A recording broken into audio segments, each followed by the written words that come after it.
The storyteller presents The Elves and the Shoemaker.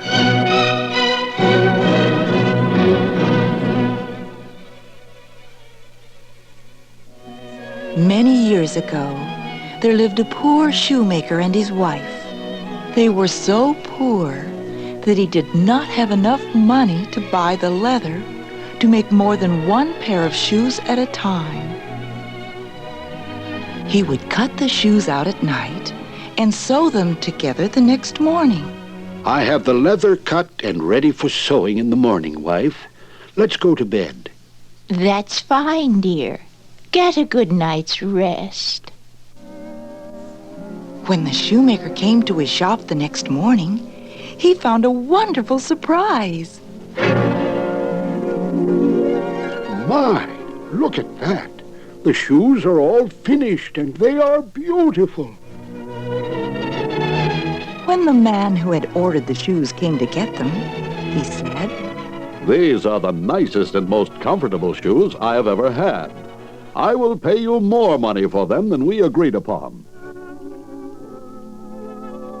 The shoemaker then had enough money to buy leather to make 2 pairs of shoes.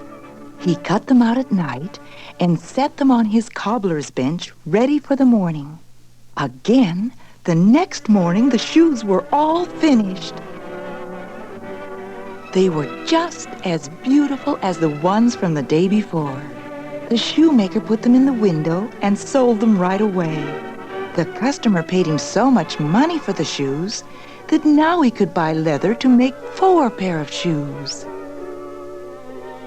Wife, I don't know how this miracle is happening, but we are getting rich. The miracle continued day after day. Just before Christmas, the shoemaker whispered to his wife, I think we should stay awake tonight and see how this miracle is happening.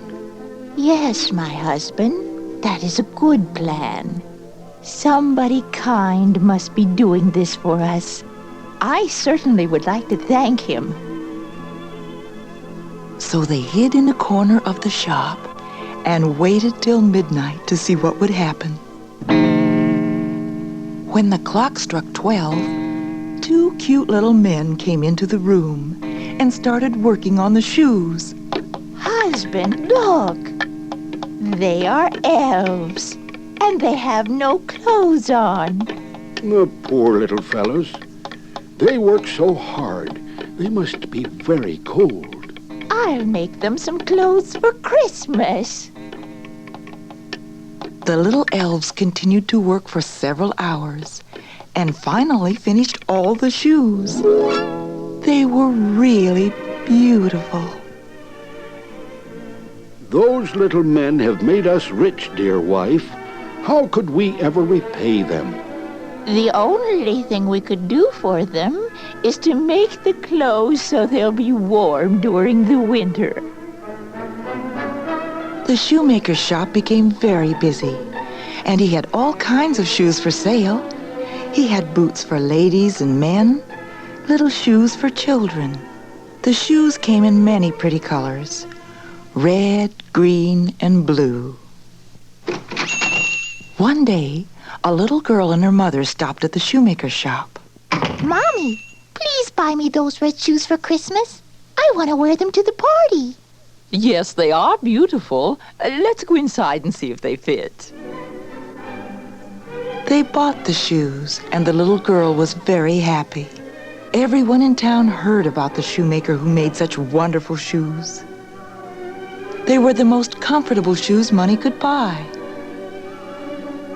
The shoemaker and his wife became richer and richer. They built a big store that was always busy. The night before Christmas, the wife finished the clothes for the little men. She had 2 little vests, 2 pair of little pants, and even 2 little hats, each with a red feather. They certainly will look grand in these clothes. Oh, I hope they would like them. They put the clothes on the cobbler's bench in the shop. Then they hid in a corner and waited.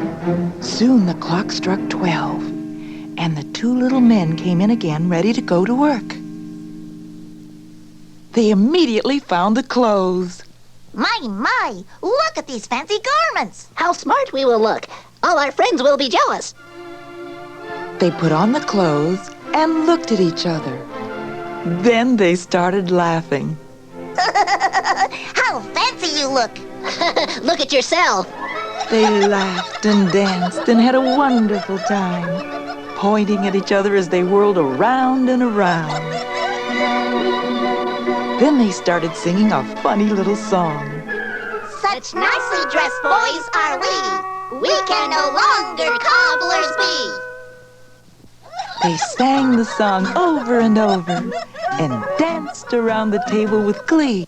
It's getting late. We must take our leave. Yes, we must go now.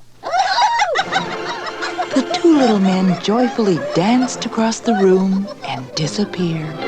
They never returned to the shoemaker's shop, but their help had made the shoemaker very famous.